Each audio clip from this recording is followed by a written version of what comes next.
হতেও দেব না। একটা শব্দের সাথে আমি একমত না, যেটা হচ্ছে গণঅভ্যুত্থান 2024। আসলে এটা তো কোনো গণঅভ্যুত্থান ছিল না, ছিল ভাই।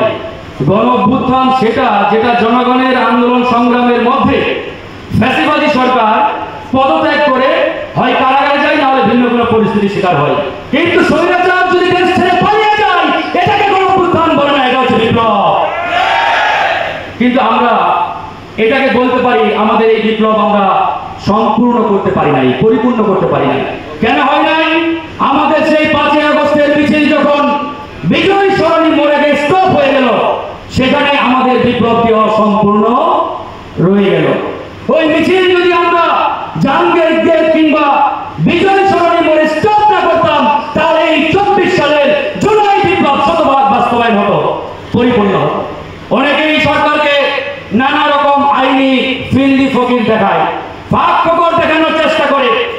আমরা তাদেরকে বলতে চাই, এই অন্তর্বর্তীকালীন সরকার, এই সরকার বাংলাদেশের কোন আইন কোন সংবিধানে লেখা আছে, তারা যদি আমাদেরকে একটু দেখাতে পারে, আমরা অন্তত সন্তুষ্ট হতে পারি, আশ্বস্ত হতে পারি যে কোথায় এই অন্তর্বর্তীকালীন সরকারের ধারাটি লেখা আছে। লেখা নেই।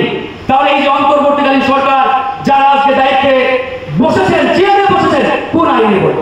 সেটা হচ্ছে আল্লাহর পরে এই বাংলাদেশের মাটিতে সর্বময় ক্ষমতার অধিকারী জনগণ। সেই ছাত্র জনতা এই সরকারকে বৈধতা দিয়েছে, সেই ছাত্র জনতার বৈধতার ফলে আজকে এই সরকার চেয়ারে রয়েছে।